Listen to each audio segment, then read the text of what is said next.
Welcome to This Explainer. Today, we're jumping right into a truly radical reinterpretation of one of the most famous and definitely most heavily debated books in all of history.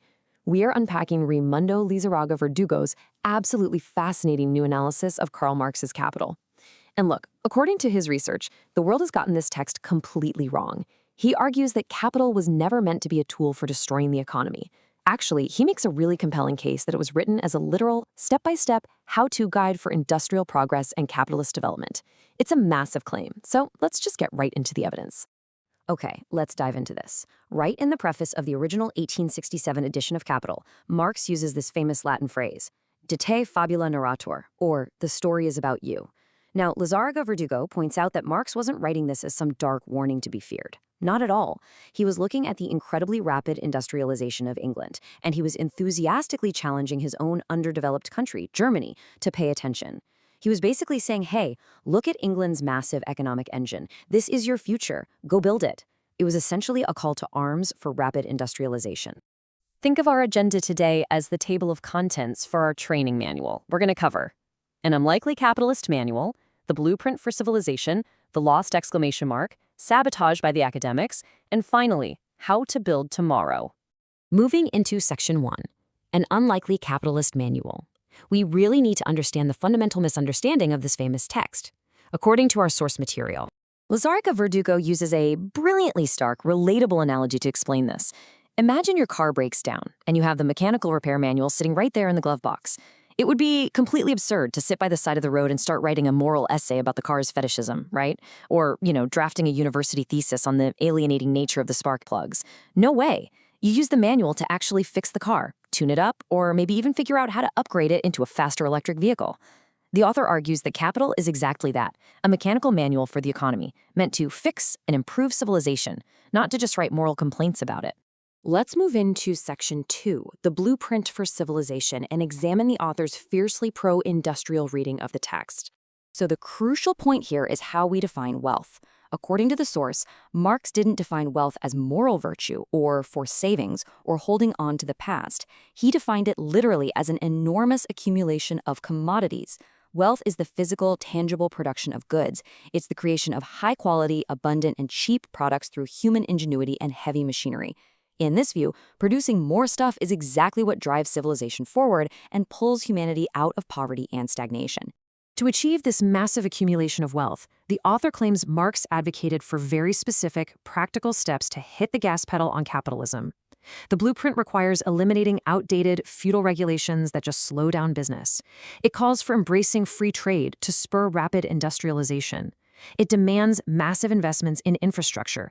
And, surprisingly, it sees the centralization and concentration of capital not as an evil to be fought, but as a completely necessary, natural tendency that allows for larger-scale production, better tech, and lower costs.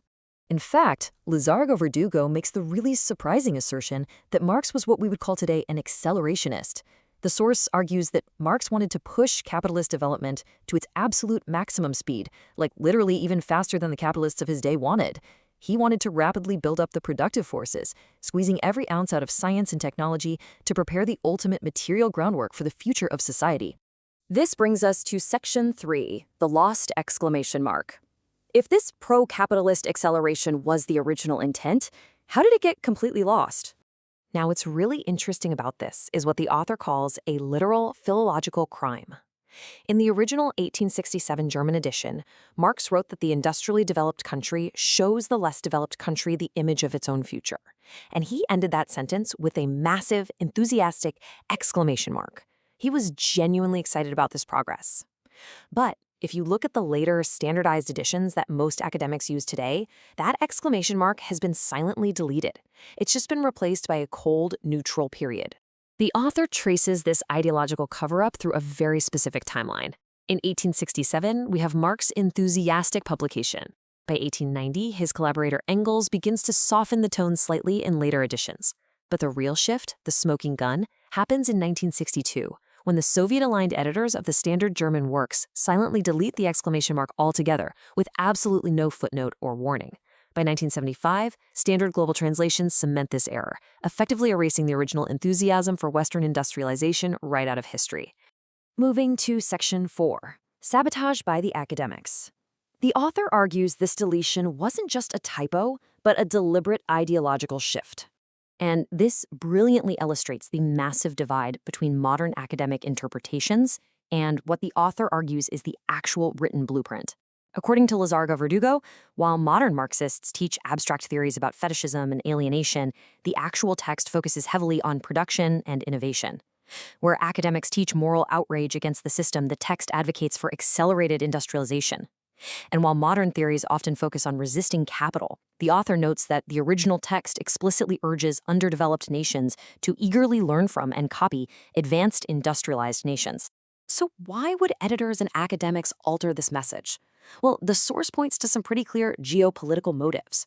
During the Cold War, the idea that the mirror of England, meaning the advanced Western capitalist model, was the inevitable and necessary future was highly politically inconvenient for the Soviet bloc.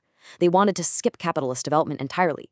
By removing the exclamation mark and changing the tone, they diluted the necessity of Western development and were able to promote these romanticized, state-run views of underdeveloped economies that the original text actually warned against.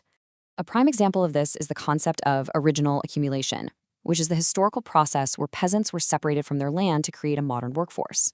Modern academics treat this purely as a terrible moral failing, but the source clarifies that while the original text fully acknowledges the brutality of this period, it actually presents it as an objective historical requirement.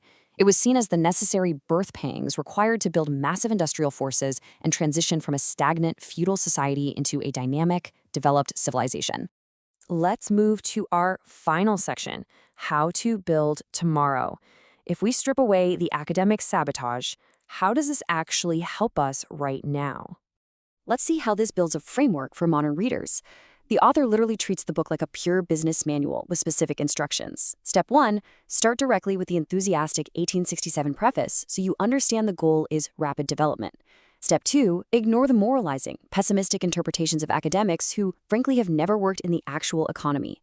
And Step 3, focus strictly on the mechanics of the book, how to optimally combine labor, technology, and raw materials to efficiently add value and create real wealth. When read this way, the text speaks directly to today's economic challenges. It provides a historical framework for why entrepreneurs and policymakers must focus on elevating the organic composition of capital, which is just a fancy way of saying we need to invest heavily in technology. It supports aggressively leveraging automation and artificial intelligence to increase productivity. It explains the necessity of optimizing global supply chains, like nearshoring, and why we must relentlessly eliminate unnecessary regulatory barriers that just slow down the production of goods. Lizarga Verdugo's analysis asks us to completely rethink a cornerstone of economic history.